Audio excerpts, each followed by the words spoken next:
కొనుక్కొచ్చాను. కానీ కానీ నా బుర్రపాటి ముక్కలు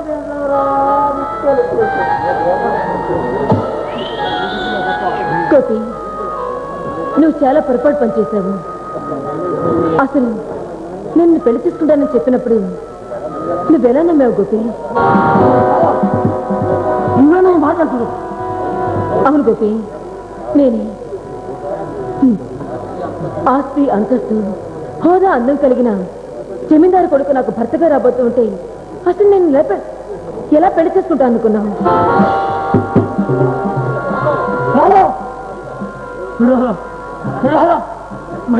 మరి చిన్ననాటి నుంచి మనం కలిసి తిరగడం, ఆడిన ఆటలు, పాడిన పాటలు, చేసుకున్న భాషలు ఇవన్నీ అది కేవలం నిన్ను ఆట పచ్చడం కోసమే.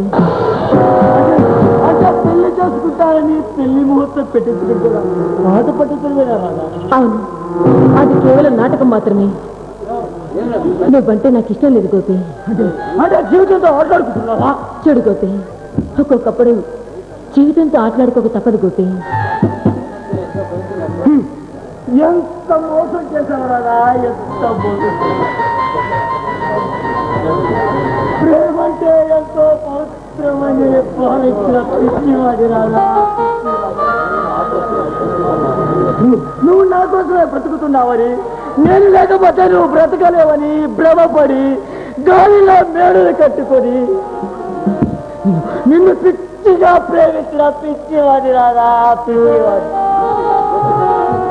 గోపి, నన్ను విసిగించుకో. దయచేసి ఇక్కడి నుంచి వెళ్ళిపో.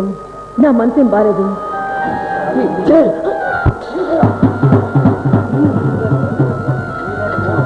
నీ రాజు పాపిస్తాన్ని బ్రతకలేవు.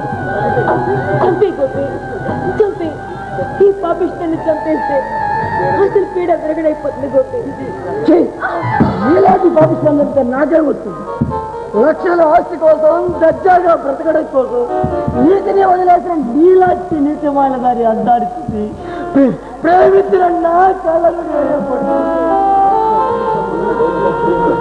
రోజుకొక ప్రేడుతో కనుక నీలాంటి నీతిరాలను చూస్తూ నేను బ్రతకలేదు. నాది అనుకునే వస్తువు